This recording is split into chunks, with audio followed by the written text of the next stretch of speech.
Lihat mas, peta corona dunia ternyata yang paling banyak kena adalah Amerika, Cina, dan Eropa. Inilah perang sesungguhnya. Inilah komentar sahabat saya, seorang profesor yang mempunyai gelar doktor di Harvard, yang lama bergabung di lembaga think tank Amerika Brookings Institute dan Peter Peterson berdiskusi kemarin. Di mana link WHO yang dia katakan langsung saya buka. Confirm, Cina, Amerika, Eropa terbanyak jumlahnya terpapar corona, ditambah prediksi bulan Juni akhir dunia akan terpapar 10 juta orang, bahkan September dunia akan terpapar 30 juta orang, prediksi WHO tersebut. Dia melanjutkan, ketika tentara Amerika pulang dari Wuhan kemarin dan diketahui menyebar virus oleh pihak Cina, maka kurang dari 2 hari martir Cina ke Amerika melakukan operasi intelijen, melakukan infiltrasi ke Amerika, menyebar virus di Amerika, juga menggunakan ludah. CIA marah sekali karena kecolongan hal tersebut. Ini perang sudah, ini hancur-hancuran kedua negara ini pasti saling serang, dan dunia, kalau Italia dan Iran itu bisa jadi keteledoran pemerintah mereka yang membuat kebijakan longgar, bukan karena serangan langsung, tapi memang dunia sudah terpapar semua. Yang dua negara itu tadi, Cina dan Amerika, itu awal memang saling serang. Percaya saya, demikian beliau mengatakan di awal pembicaraan. Sebentar Prof, boleh saya tanya hal yang sederhana? Maklum, sejak dari akademi dulu sampai sekarang otak saya selalu memulai dengan 2 pertanyaan. Siapa yang diuntungkan, dan apakah corona ini fenomena by design atau by accident? Corona ini ada yang merencanakan atau jadi sendiri secara alamiah? Kemudian kalimatnya mengalir panjang yang disarikan saja agar lebih singkat. Sejak 2018, Bill Gates pernah mengatakan 70% manusia di dunia akan terpapar virus pandemi yang mematikan, dengan tingkat kematian bisa mencapai 30 juta orang. Karena itu dia memiliki program ID 2020 sejak 4 tahun yang lalu, yang membuat manusia nanti akan dipasang sejenis data semacam tato dan terkoneksi dengan big data ketika mereka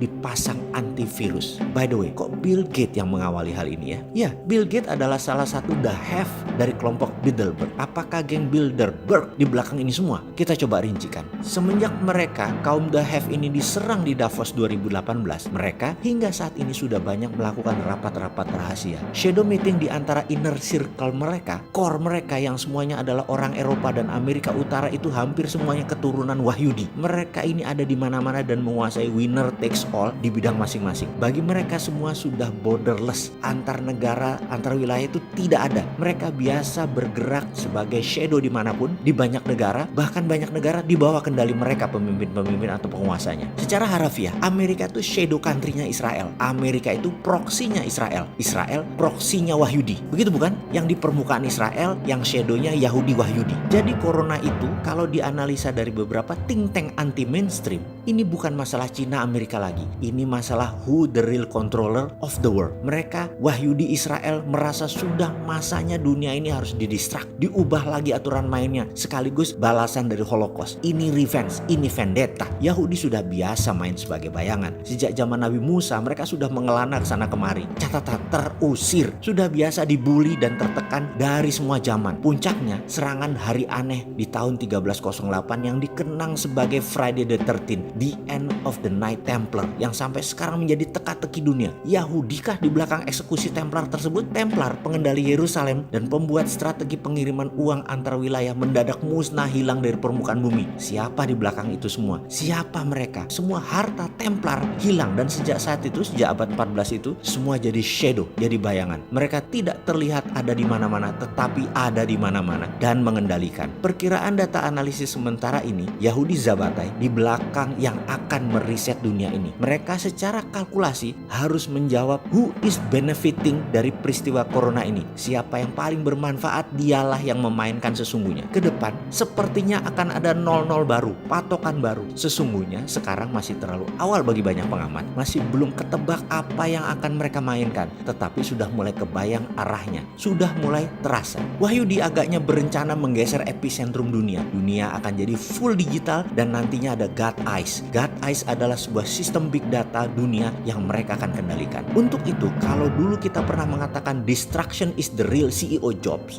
di mana CEO yang bagus adalah pemimpin yang bisa merusak bisnis mereka, menggantikan model dengan yang baru dalam sekejap tanpa kehilangan omset dan profit. Inilah yang geng Wahyudi sekarang lakukan. Mereka sekarang melakukan perusakan atau distraction terhadap sistem yang selama ini dianggap mereka sudah korup dan melenceng dari tujuan awal mereka. Dan meriset dunia ini adalah purifikasi atau pemurnian grand plan mereka. Ini sesungguhnya kesempatan Indonesia bermain. Ini kesempatan Indonesia lepas dari keterikatan dan ketergantungan. Indonesia harusnya baca ini dan buat grand plan sendiri. Apa grand plan Indonesia ke depan? Gunakan 3 jurus yang selama 9 bulan ini kita dengungkan. TINA, TINA, there is no alternative adalah kebijakan moneter. Tidak ada alternatif lain. Bunga deposito di bank 0%. Dengan bunga 0%, maka 50% dari uang senilai 5.300 triliun dana pihak kedua dari masyarakat keluar dari bank dan menjadi sektor produktif. Kedua adalah printing money berbasis proyek 12 lapis tanpa unsur impor. Ini harus dibuat rencana yang namanya cost accounting, dihitung secara rinci sekali. Kain misalnya akan dibuat, maka 6 lapis ke bawah harus dibuat rinci.